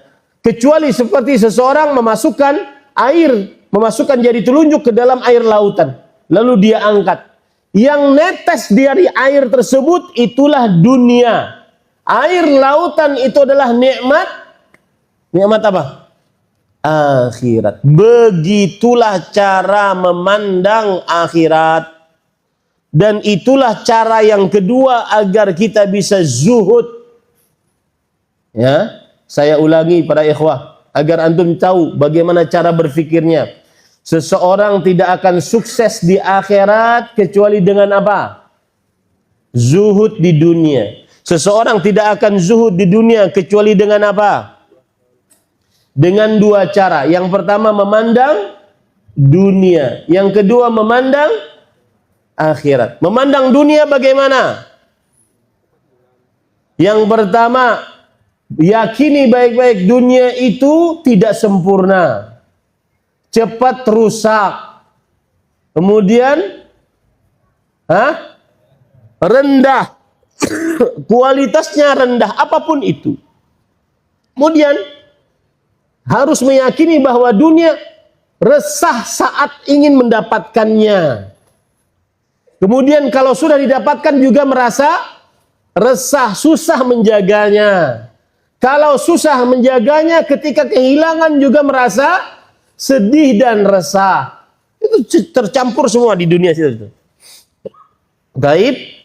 Kemudian pandangan yang kedua adalah pandangan kepada kehidupan akhirat. Kehidupan akhirat apa yang harus kita pandang? Pasti akan datang kematiannya. Yang kedua, kehidupan akhirat akan kekal, abadi, baik nikmatnya ataupun siksanya. Yang ketiga, kehidupan akhirat nikmatnya sempurna, paling sempurna. Ya, saya pernah kajian, kemudian setelah kajian saya diprotes oleh bapak-bapak, ami-ami tua jamaah dari orang Arab. Kajian saya waktu itu, wahai jamaah sekalian, saya bilang, di dunia berbeda dengan di surga. Kadang-kadang ada yang di dunia itu diharamkan, di surga jadi halal. Seperti apa Ustadz? Seperti khamr. Kan Allah mengatakan bahwasanya mathalul jannati allati wu'idat muttaqun. Perumpamaan surga yang dijanjikan untuk orang-orang yang bertakwa. Fiha anhar min khamrin ladzatin lisyaribin. Di dalamnya ada sungai yang mana air sungainya adalah khamr, minuman yang memabukkan. Tetapi ini khamrnya khamr surga. Makanya Allah mengatakan min khamrin ladzatin lisyaribin. Dia lezat untuk diminum, tidak memabukkan. Begitu saya ceramah. Selesai ceramah dia masuk ke dalam kamar. Ustadz ini ngajarin yang sesat. Bapak-bapak tua, saya tidak bisa melawan. Di mana, Pak? Yang sesatnya di mana? Kata beliau, khomer Ustadz. Khomer itu di dunia ataupun di surga haram. Wah, ini harus diceritakan lagi dari awal. Saya bilang begini, Ami, saya panggil Ami karena wajah. Begini Ami, ada perkataan Abdullah bin Abbas radhiyallahu anhu yang menjawab pertanyaan Ami atau kesanggahan Ami terhadap ceramah saya ini. Ma min syai'in fid dunya illa al-asma. Tidak ada sesuatu yang serupa antara dunia dengan akhirat kecuali cuma nama. Hakikatnya berbeda. Khomer dunia iya, dengan khomer akhirat nama-namanya khomer tetapi hakikatnya berbeda. Tidak ada yang sama kecuali cuma nama. Ya. Dan ini yang termasuk yang kita bayangkan tadi, memandang kemuliaan dan kenikmatan yang luar biasa di akhirat. Antum ketika mendengar misalkan hadis yang berbunyi man bana lillahi masjidan walau kama fahsy qatatin bana Allah baitan fil jannah. Barang siapa yang membangun sebuah rumah, sebuah masjid di dunia karena Allah walaupun sekecil angkraman burung. Jadi kalau ada sangkar burung kemudian dia mengangkrami telurnya di situ kan kecil. Nah, kalau ada orang membangun masjid sekecil itu, maka Allah akan bangunkan sebuah rumah di dalam surga. Jujur Pak, kata rumah yang terbayang dalam antum rumah mana? Rumah dunia. Itulah pemikiran yang salah. Makanya banyak masjid-masjid belum jadi. Tidak semangat untuk mewakafkan hartanya bangun masjid. Kenapa? Karena yang terfikir di dalamnya adalah rumah dunia. Rumah dunia yang setiap tahunnya dicatnya harus dicat karena luntur catnya. Kemudian bocor, kemudian retak, kemudian beda dengan rumah akhirat. Antum melihat rumah akhirat yang dijanjikan oleh Allah kepada Khadijah radhiyallahu anha wa ardhaha. Kata Jibril alaihissalam datang kepada Rasulullah SAW, ya Muhammad, hadhihi Khadijah atatka. Idza ja'atka faqra minni wa min rabbiha assalam. Wa basyirha bi baitin fil jannah min qasab la saqaba fihi wa la nasab. Wahai Muhammad sallallahu alaihi wasallam, nanti Khadijah datang kepadamu. Jika dia datang kepadamu membawa makanan dan minuman, maka sampaikan salam dariku dan dari Allah Subhanahu wa taala Rabb. Khadijah radhiyallahu anha. Kemudian berikan kabar gembira kepada Khadijah, dia mendapatkan sebuah rumah di surga yang terbuat dari bambu. Dengar bambu. Saya sudah bilang, yang sama cuma nama. Yang mana hidup di dalam rumah bambu tersebut tidak ribut dan tidak sulit. Kalau rumah bambu dunia kan ribut dan tidak sulit. Ya. Ternyata bambu yang dimaksud apa, Pak? Bambu-bambu berlian. Pernah lihat berlian, Pak? Pernah lihat berlian seperti bambu? Makanya dia cuma nama, Pak. Makanya dalam hadis riwayat Imam Ibnu Majah, nanti kapan-kapan saya ke Malang, saya akan jelaskan perbedaan antara nikmat surga dengan siksa akhir, siksa neraka. Di dalam hadis riwayat Imam Ibnu Majah, Rasulullah SAW bersabda, wa annal jannah la khataralah. Surga itu tidak pernah bisa dibesitkan bayangannya. Terbesit di dalam kalbu aja nggak pernah. Nggak bisa dibayangkan. Jangan pernah remehkan surganya Allah Subhanahu wa taala. Tidak pernah kenikmatannya bisa dibayangkan. Ya. Ini para ikhwan yang dirahmati oleh Allah Subhanahu wa taala. Nah, hadis tadi tentang Khadijah hidup di dalam rumah bambu berlian tadi tidak pernah sulit dan tidak pernah gaduh.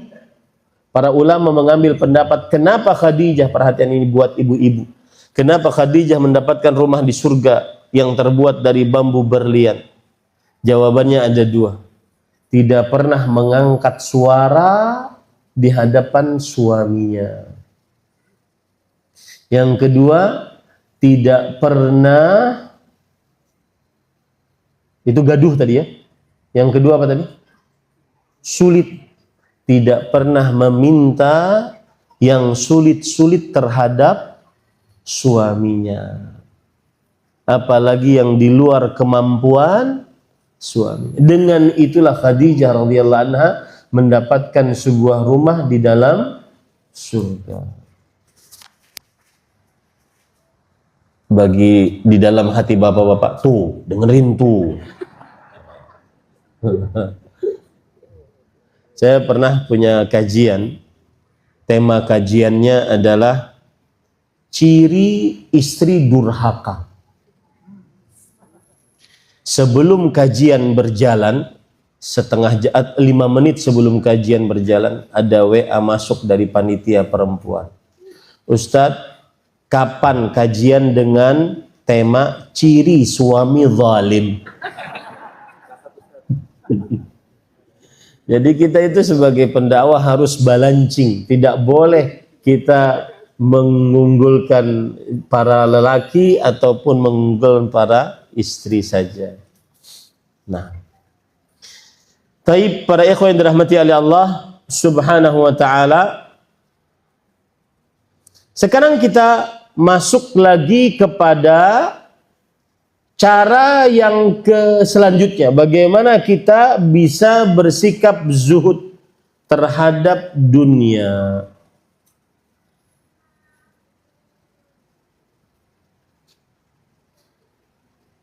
Baik. Sebelum itu, para ulama menjelaskan, jadi saya runut ya, yang sudah kita pelajari. Pertama, pengertian zuhud secara bahasa dan secara istilah syariat. Yang kedua, dalil-dalil zuhud baik dari Al-Quran ataupun hadis Rasul Sallallahu Alaihi Wasallam. Yang ketiga, zuhud tidak akan sempurna kecuali dengan dua cara. Memperhatikan pandangan kita kepada dunia dengan penjelasan yang sudah saya sebutkan. Kemudian juga pandangan kita kepada akhirat dengan penjelasan yang sudah kita sebutkan. Sekarang poin selanjutnya adalah zuhud ada dua tingkatan.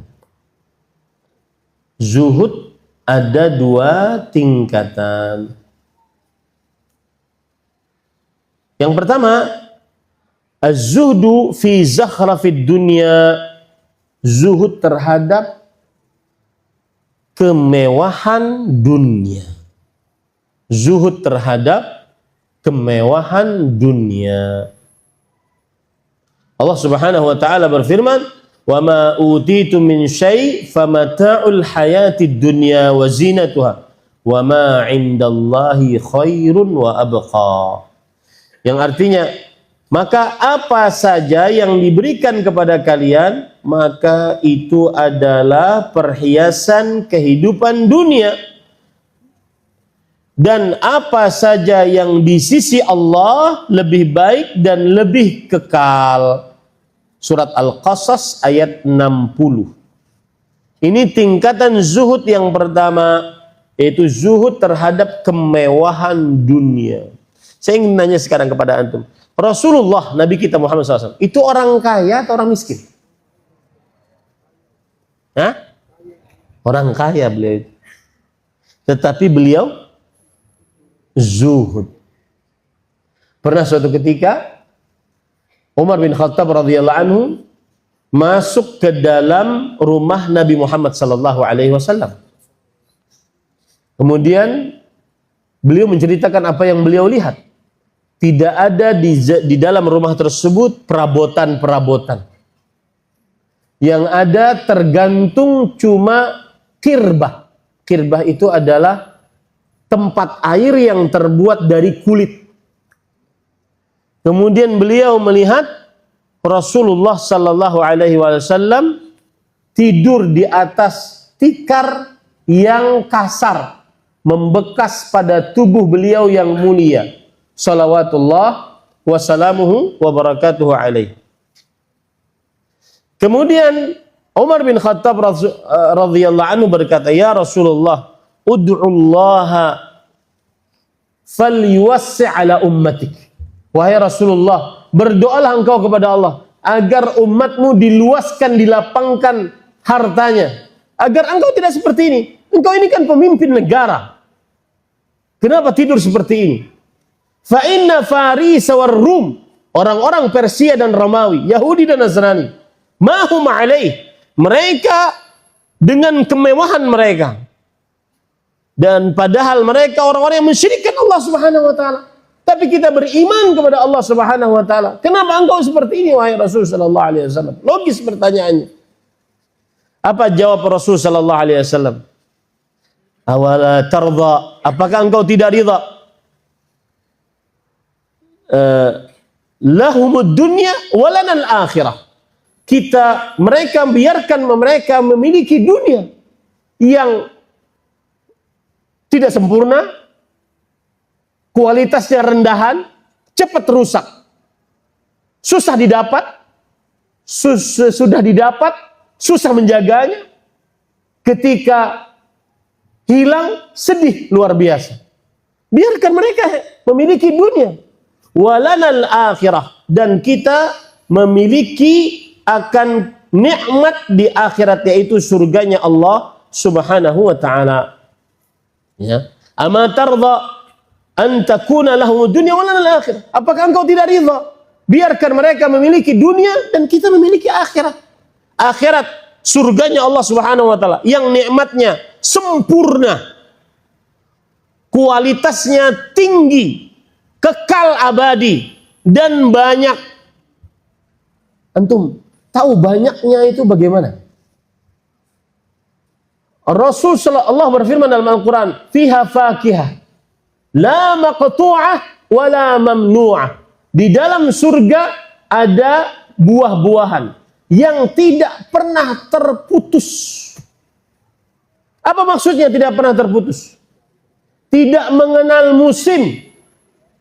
Saya 2 hari 2 malam di Malang tidak ada disuguhkan durian. Mohon maaf, enggak bercanda.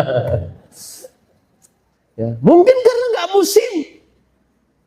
Di surga enggak mengenal musim. La maqtu'ah wa la mamnu'ah. Tidak ada terlarang. Coba. Ya, enggak ada terlarang. Makan apapun tidak ada yang terlarang. Antum kata dokter, ini kan sebagian dokter itu kadang-kadang ingin memberikan edukasi kesehatan kepada para jamaah, para kaum muslimin. Enggak boleh makan ini, enggak boleh makan ini. Ya, terlarang banyak. Ya, katanya kerupuk, nggak ada nutrisi, nggak ada gizi, nggak ada protein. Tapi enak piye? Mie instan, ya, dilarang juga makanannya. Tapi enak gimana? Nasi ganti dengan ubi ungu, ya Allah, tersiksa sekali. Saya pernah nanya kepada Ustadz yang mengusung dakwah sunnah. Beliau S2 dokter, tapi Ustadz. Saya bilang, Ustadz, sebagian dokter melarang untuk makan nasi terlalu banyak, ganti dengan ubi ungu. Beliau bilang bagaimana? Gini Ustadz, saya punya buku dengan judul Nasi adalah nikmat Allah yang terzalimi. Semenjak itu saya makan nasi tidak perlu mikir. Ya. Maka para ikhwan yang dirahmati oleh Allah Subhanahu wa taala, itu dunia tuh, semuanya terbatas. Di akhirat la maqtu'ah wala mamnu'ah. Tidak ada yang habis, tidak ada yang terlarang. Bisa makan apapun. Sebanyak apapun. Kenapa? Karena kita buang air besarnya. Mudah-mudahan kita menjadi penghuni surganya Allah SWT. Kita kelak, semoga Allah masukkan kita dalam surga, ketika seseorang buang air besarnya dari keringatnya. Tidak ada tuh kebelet di surga, nggak ada. Di akhirat tidak mengenal kebelet, Pak. Itu saya paling, kalau sudah mau buang air besar itu paling demen menghina dunia. Ini dasar dunia nih. Capek kan harus mencari tempat dulu. Kemudian buang air dulu. Apalagi kalau seandainya lagi kajian, ceramah, lagi semangat-semangat, sakit perut. Dasar dunia ini subhanallah. Itu sering saya sekali menghinakan dunia dengan cara seperti itu. Jadi para ikhwan yang dirahmati oleh Allah Subhanahu wa taala. Maka kembali ke permasalahan tadi, waktunya habis. Ini gimana ceritanya? Datang lagi. Taib. Maka tingkatan yang pertama dunia adalah zuhud terhadap dunia. Apa saja yang Allah berikan kepada kita dari perkara dunia, maka itu adalah kehidupan dunia yang tadi sifatnya. Apa sifatnya tadi? Tidak sempurna. Kemudian yang kedua, sedikit. Kemudian yang ketiga, cepat rusak. Rendah kualitas yang gak sempurna, sedikit kemudian cepat rusak. Dan sulit didapat. Nah, kemudian ada ayat yang menarik di dalam ayat ini. Allah berfirman, "Wa ma 'indallahi khairun wa abqa." Dan apa yang ada di sisi Allah lebih baik dan lebih kekal. Ini para ikhwah catat baik-baik, konsep agar kita tidak terlalu terlena dan tidak terlalu mendewakan dunia. Konsepnya adalah ingat nikmat di akhirat lebih baik, lebih kekal. Dan itu banyak disebutkan oleh Allah dalam Al-Quran. Konsep itu. Maksud saya beri contoh ya. Kita sering meninggalkan sholat berjamaah karena jaga toko, jaga ini, urusan dunia. Maka itu obatnya, ingat nikmat surga di akhirat lebih baik, lebih kekal. Ya kan? Kan memang begitu, orang yang lalai sholat pasti karena sedang mengikuti syahwat. Fa khalafa min ba'dihim khalfun adha'us shalah wattaba'us syahawat fasawfa yalqawna ghayya. Maka akan ada generasi yang buruk yang menggantikan mereka yang melalaikan sholat karena mengikuti syahwat. Itu pasti selalu. Yang melalaikan sholat berjamaah pasti sedang sibuk dengan syahwatnya. Entah syahwat harta, tahta, ataupun wanita. Maka kapan kita terlalaikan dari ibadah kepada Allah, terlalu membela-bela dunia kita, obatnya tadi apa? Ingat, nikmat di akhirat lebih kekal, lebih baik. Itu dalilnya surat Al-Qasas ayat 60. Contoh yang lain dalilnya, Allah berfirman, "Zuyyina lin-nas hubbus syahawat minan nisa wal banin wal qanatiril muqantarah minadh-dhahabi wal fiddah wal khairil musawwamati wal an'ami wal harth dzalika mataul hayati dunya wallahu indahu husnul ma'ab." Lihat, konsepnya begitu. Kapan terlena dengan dunia, mendewa-dewakan dunia, sombong dengan dunia, ujub dengan dunia, maka ingat, yang di sisi Allah lebih baik, lebih kekal, lebih sempurna, lebih banyak. Ya. Dalilnya surat Ali Imran ayat 14 juga. Saya bacakan artinya. Dijadikan indah pada pandangan manusia, cinta kepada apa yang disukainya, wanita, anak-anak, harta yang banyak dari emas, perak, kuda pilihan, binatang ternak, sawah ladang. Itulah kesenangan hidup dunia. Kapan seseorang lalai dari ibadah karena dunia, maka di sisi Allah lah tempat kembali yang lebih baik, yaitu surganya Allah Subhanahu wa taala. Jadi konsep kapan seseorang malas ibadah, ingat di surga nikmatnya lebih baik. Kapan seseorang melalaikan dunia, maka ingat, melalaikan perintah karena dunia, ingat di surga lebih baik. Lihat lagi surat Al-Hadid, ya'lamu annamal hayatud dunya la'ibu wa lahu wa zinatu wa tafakhurun bainakum wa takathurun fil amwali wal aulad kamathali ghaithin a'jabal kuffara nabatuhu thumma yahiju fatarahu musfarran thumma yakunu hutama fil akhirati 'adzabun syadid wa maghfiratu minallah wa ridwan wa mal hayatud dunya illa mata'ul ghurur. Setelah Allah menjelaskan tentang kehidupan dunia, ingatlah kehidupan dunia itu cuma permainan, perhiasan, melalaikan, saling berbangga, saling berbanyak-banyak harta, anak, seperti air hujan yang menimpa pada tanah, kemudian tumbuh tumbuhan yang hijau, kemudian setelah beberapa lama, tidak beberapa lama, yang hijau tadi menjadi kuning, kemudian mati. Itulah kehidupan dunia yang menggiurkan. Kapan seseorang terlalu tergiur, terlalu mendewakan dunia, lihat ayat selanjutnya, ayat yang ke-21. Sabiqu ila maghfiratin min rabbikum wa jannatin arduhas samawati wal ardu uiddat lil muttaqin.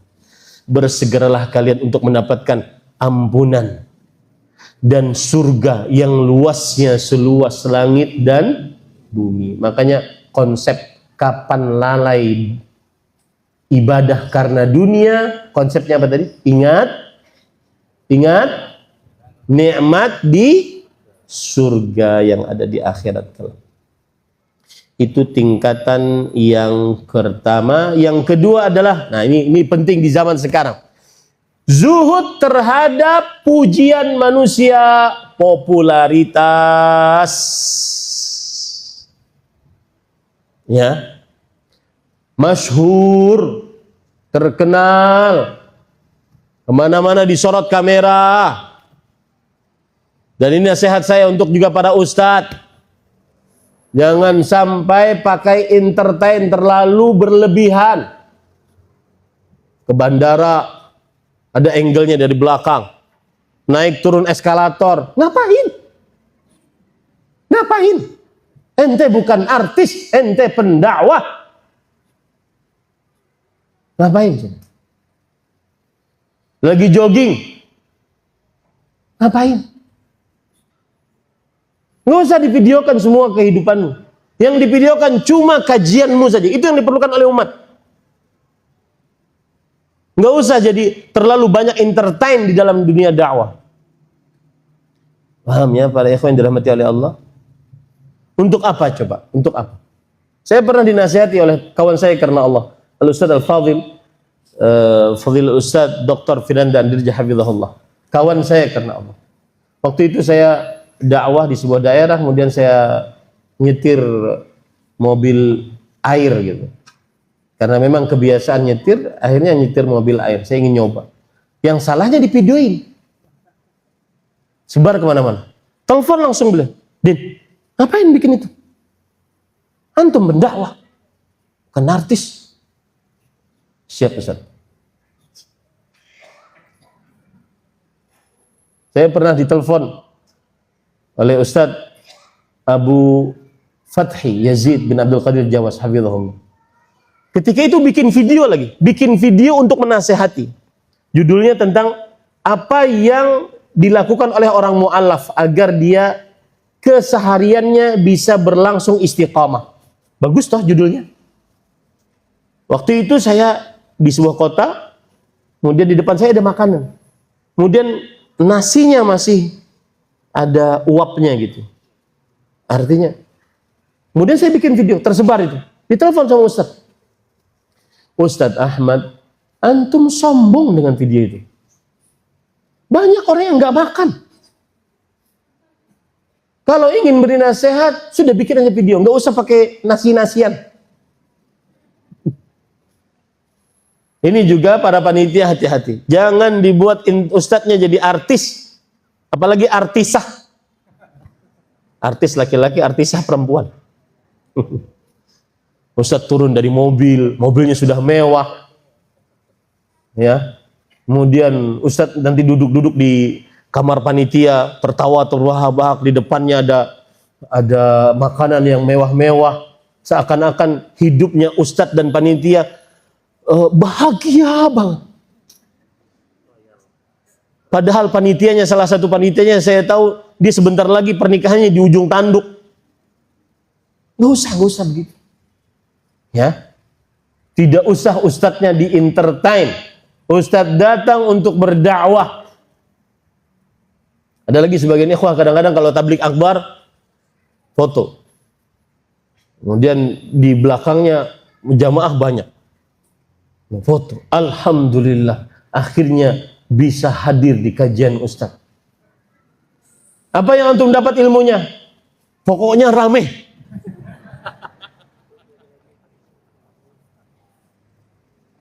Ya, ustadz juga manusia, punya hati, lemah iman. Jangan dibuat ustadznya menjadi terlalu populer. Biarkan ilmunya yang populer. Imam Ahmad rahimahullah mengatakan, ubtulina bisyuhrah. Kita diuji oleh Allah dengan popularitas. Kita itu sekelas Imam Ahmad yang dulu nggak ada media sosial. Nah, bagaimana sekarang? Yang ada media sosial. Kemana-mana disorot. Ustadz punya 5 kameramen. Bergerak sedikit, noleh sedikit, kameranya di situ. Noleh sedikit. Ya akhi, subhanallah. Nggak perlu. Popularitas. Ya, zuhudlah terhadap popularitas. Hati-hati pada ikhwan, bahkan ada sebagian orang, lihat perkataan Sufyan bin Sa'id bin Masruq Ats-Tsauri, Imamul Muhadditsin. Beliau mengatakan, "Ma ra'aitu zuhdan fi syai' aqalla minhu fi ri'asah. Tara ar-rajula yazhadu fil mat'am wal mashrab wal mal wal thiyab, fa in nuzi'a ar-ri'asah tahama 'alaiha wa 'ada."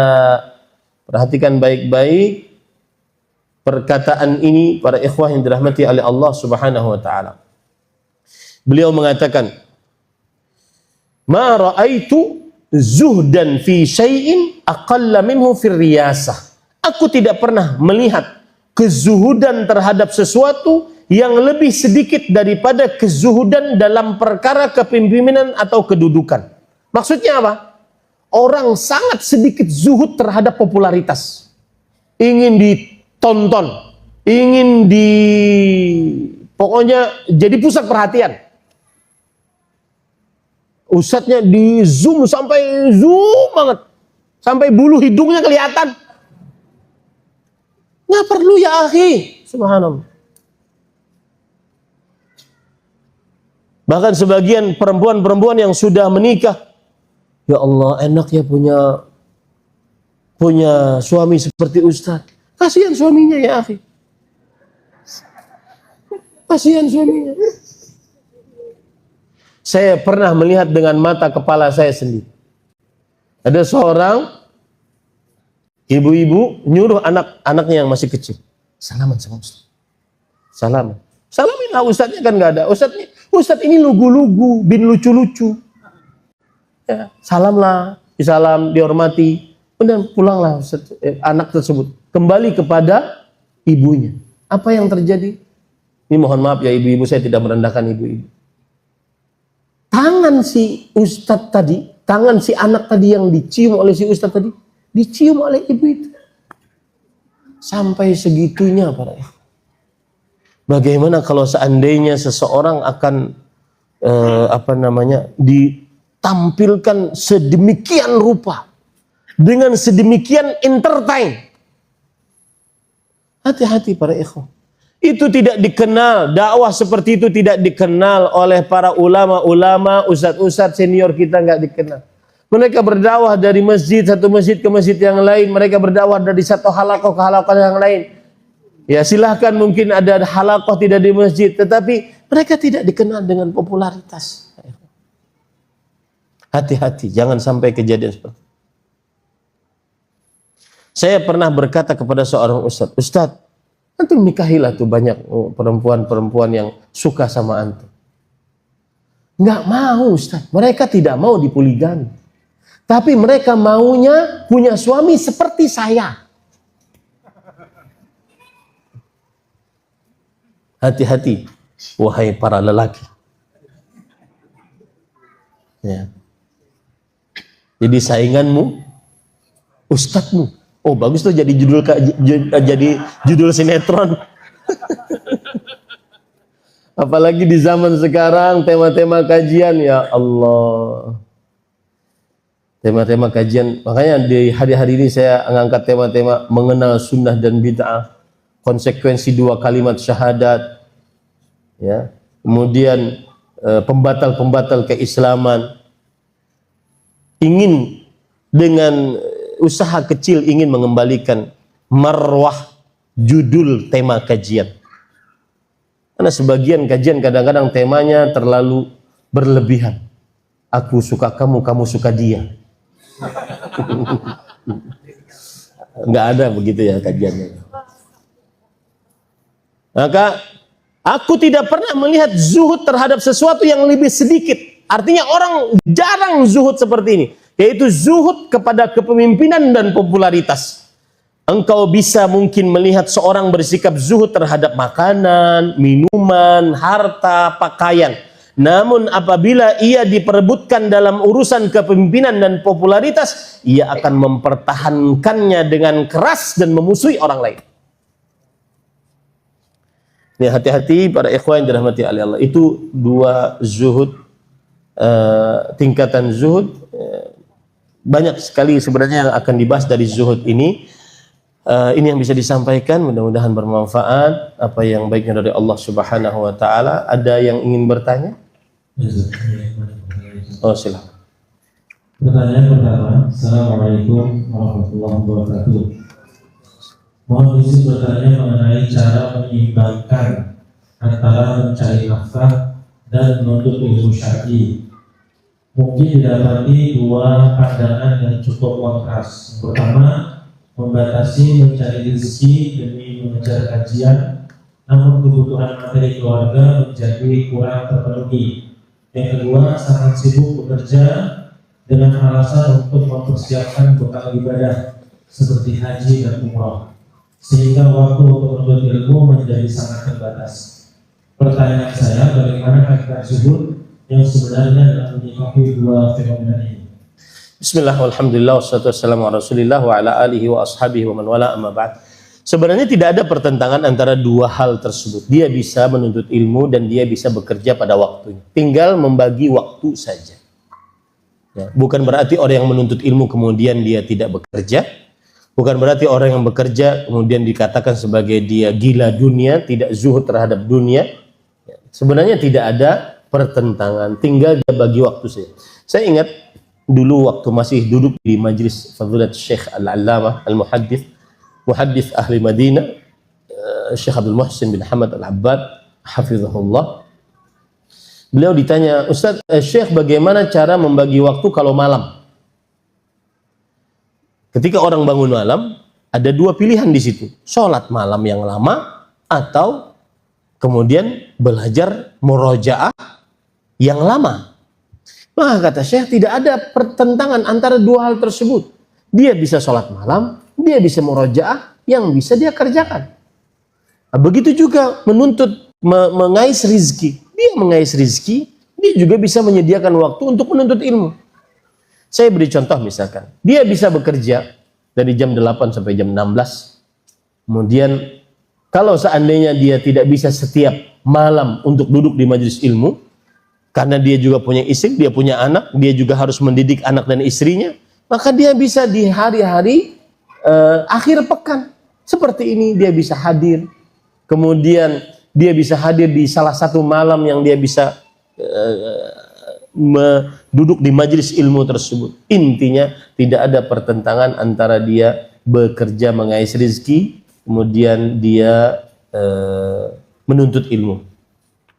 Yang ada pertentangan adalah apabila ada di dalam dirinya pendewaan terhadap dunia, merasa selalu tidak puas dengan apa yang dia dapatkan. Akhirnya terus dia cari, kemudian dia melupakan majelis ilmu.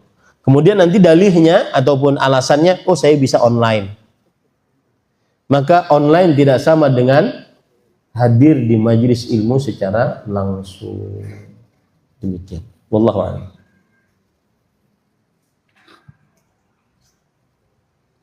Silakan. Ustaz, bagaimana solusi kita ingin kenikmatan dunia seperti jalan-jalan, penampilan keren, nongkrong, pakai jilbab tapi di-upload model mobil saja. Mohon penjelasan Ustaz. Baik. Ada hadis yang berbunyi tentang hal ini, yaitu ada apa hukum Rasulullah SAW pernah ditanya oleh seseorang. Pertanyaannya begini, saya bacakan hadisnya. Dari hadis Abdullah bin Sa'id bin Jubair rahimahullah. Beliau mengatakan, "Anna rajulan qala ya Rasulullah inni uhibbu an yakuna thawbi hasanan wa na'li hasanatan. Afa minal kibri dzalik?" Wahai Rasulullah, aku suka memakai baju yang bagus, sendal yang bagus. Kalau di zaman sekarang, tas yang bagus, ya, apalagi ibu-ibu, ya. Apakah itu termasuk kesombongan? Maka Rasulullah SAW menjawab, la. Innallaha jamilun yuhibbul jamal. Sesungguhnya Allah itu maha bagus dan menyukai kebagusan. Di dalam riwayat yang lain ada tambahannya, al-kibru batarul haq wa ghamtun nas. Yang namanya kesombongan adalah menolak kebenaran dan merendahkan orang lain. Itu baru sombong. Berarti ketika orang memperhatikan penampilannya, berpakaian yang baik, berpenampilan yang baik, maka itu bukan kesombongan. Bahkan mungkin dia mempunyai motor yang besar, kemudian tas yang apa namanya, yang marat, yang branded, kemudian sepatu yang branded, minyak wangi yang branded. Apakah tercela? Tidak tercela. Tidak tercela. Ya, apalagi kalau suaminya membelikan untuk istrinya, tidak tercela. Jangan suami bakhil kepada istrinya. Sebelum beli baju, sudah berpesan suaminya, cari yang paling murah ya. Ya, berikan yang terbaik untuk istri. Saya pernah mengungkap di masjid mana saya lupa. Suami yang mengikuti sunnah Rasul, suami yang tidak bakhil, pelit, kikir, medit, koret. Ya. Jadi suami sunnah itu suami yang tidak bakhil. Nah, catat tuh baik-baik. Pegang itu ibu. Nanti kalau pulang ke rumah tagih. Ente suami sunnah enggak gitu. Ya. Maka tidak mengapa beli yang mahal, yang bagus, tidak mengapa. Dengan dua syarat, tidak mendatangkan kesombongan dan tidak berlebih-lebihan. Rasulullah SAW bersabda, kulu washrabu walbasu watasaddaqu min ghairi saraf wala makhilah. Makanlah sesukamu, berpakaianlah sesukamu, minumlah sesukamu, berpakaianlah sesukamu, bersedekahlah sesukamu tanpa ada sikap bakhil, saraf wala makhilah. Saraf berlebih-lebihan, makhilah mendatangkan kesombongan. Berlebih-lebihan itu yang nggak boleh. Saya beri contoh. Ada orang jualan wafer segini, harganya 500 juta. Kan berlebih-lebihan. Ya, wafer segini harganya 500 juta. Kemudian ada misalkan nasi goreng viral di Malaysia misalkan. Saya telepon teman, Ustaz, Assalamualaikum. Waalaikumsalam. Di mana antum akhi? Afwan Ustaz. Pelan-pelan lagi ngomongnya. Afwan Ustaz. Saya sedang di Malaysia atau Singapura. Ngapain pagi-pagi ke sana? Mau sarapan nasi goreng viral. Misalkan. Terlalu berlebih-lebihan. nasi kucing banyak di sini. Ya toh? Ini berlebih-lebihan. Jangan sampai berlebih-lebihan. Seperti misalkan ada sebagian orang, berapa harga outfit lo? Ujung rambut sampai ujung kaki. Topi sekian juta, baju sekian, celana dalam sekian ratus juta. Kan berlebih-lebihan. Jangan terlalu berlebih-lebihan. Dan jangan mendatangkan kesombongan. Jadi itu para ikhwan yang dirahmati Allah. Jadi tidak mengapa orang memperhatikan penampilannya yang baik, tidak mengapa. Contoh seorang pendakwah datang ke pengajian dalam keadaan baju lusuh, kemudian peci kuning-kuning, kan nggak enak dilihat. Imam Malik rahimahullah kalau duduk di majlis hadis, beliau adalah imam yang paling necis. Necis paham kan? Paling bukan parlente, paling bersih lah. Ya, pakai pakaian putih, wangi. Ini para ikhwan yang dirahmati, itu tidak mengapa. Nah, tapi semua saya pesan kepada bapak dan ibu, bapak-bapak dan ibu-ibu. Termasuk sunnah Rasul,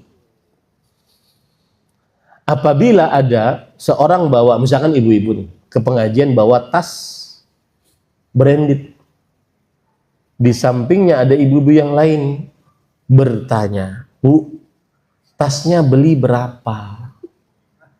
Tasnya bagus. Itu sunnahnya dikasih.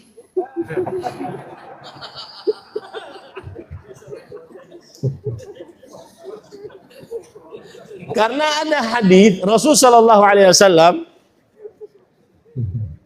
Rasul SAW pernah dikasih surban oleh seorang perempuan. Surban itu khusus ditenun oleh seorang perempuan. Khusus dikasih hadiah kepada Rasul SAW. Tujuannya agar Rasul SAW kalau menerima tamu berpakaian yang layak lah. Gitu. Kemudian baru pertama kali dipakai. Ada seorang sahabat berkata, Ya Rasulullah, ma ahsana thiyabak. Wahai Rasulullah, surbanmu bagus. Itu beliau kan mempunyai gelar la yaruddu sa'ilan. Beliau tidak pernah menolak orang yang minta-minta. Maka langsung dikasih. Para sahabat yang lain marah. Ma ahsana qaulak. Bagus ya kelakuanmu. Sudah tahu Rasulullah SAW tidak pernah menolak orang yang minta-minta. Sahabat tersebut membela diri. Kata dia, saya tidak minta untuk saya pakai sekarang. Saya minta untuk saya pakai sebagai kain kafan saya. Dan beliau meninggal di medan pertempuran, akhirnya dikafani dengan itu. Nah itu Bu, kalau seandainya bawa tas branded, sampingnya, Jeng, tasmu apik Jeng. Nah itu sunnahnya.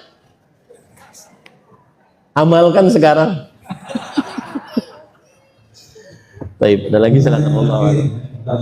Ini banyak pertanyaan, cuma kita berikan yang bersama dia tidak mengulangi. Ini pertanyaan terakhir Ustaz, bagaimana cara menanamkan zuhud kepada dan kelebihan terhadap akhirat kepada anak-anak yang tumbuh di tengah budaya konsumtif dan serba instan. Ya, ini berat memang. Bismillah, alhamdulillah. Salah satu caranya adalah qudwah hasanah. Contoh teladan dari orang tua. Saya kalau sedang berbicara tentang pendidikan anak, maka konsep pendidikan anak dari Rasulullah SAW yang paling jitu adalah suri tauladan yang baik dari orang tua. Ingin mengajari anak zuhud, orang tuanya harus zuhud. Jangan setiap kali model HP baru keluar, ganti. Lalu dia bilang kepada anaknya, nak zuhud ya nak. Nggak bisa kan? Jadi berikanlah qudwah hasanah kepada anak-anak. Di zaman yang memang anak-anak kita melihat semuanya. Saya punya santri-santri dan calon santri kadang-kadang kalau sebelum diterima jadi santri mereka kan diwawancarai. Nak, cita-citamu apa nak? Kalau mau masuk kalau diterima di pesantren. Dia mengatakan apa? YouTuber. Kenapa? Karena kan para YouTuber hidupnya mewah, punya motor besar, punya mobil mewah. Itu yang dilihat, ditonton oleh anak-anak kita. Ya, makanya sebagian anak-anak yang nyantri ya, mereka orientasi hidupnya sudah berubah. Pokoknya saya di pesantren hanya sampai SMA. Setelahnya saya akan kuliah di umum. Kenapa? Karena dia menganggap bahwasanya orang yang sibuk di bidang agama tidak akan pernah bisa merasakan nikmatnya kemewahan dunia. Karena itu yang dia lihat sehari-hari. Maka contohkanlah oleh orang tua. Kemudian yang kedua, ingatkan kepada diri pribadi dan juga kepada anak-anak tentang hakikat dunia tadi dan hakikat akhirat tadi. Ini yang bisa disampaikan. Alhamdulillah ini adalah kajian terakhir safari dakwah saya di Malang yang mungkin 2 tahun yang lalu saya datang ke sini. Mudah-mudahan bisa datang lagi di majelis-majelis ilmu di Malang. Mudah-mudahan kita bisa dikumpulkan lagi di majelis-majelis ilmu di tempat-tempat lainnya. Kalau seandainya tidak berjumpa di dunia, saya ucapkan sampai jumpa di surga firdausnya Allah Subhanahu wa taala. Ini yang bisa disampaikan. Subhanakallah bihamdik, asyhadu an la ilaha illa anta astaghfiruka wa atubu ilaik. Wa sallallahu nabiyana Muhammad walhamdulillahirabbil alamin. Wassalamualaikum warahmatullahi wabarakatuh. Waalaikumsalam warahmatullahi wabarakatuh. Baik, Bapak Ibu sekalian.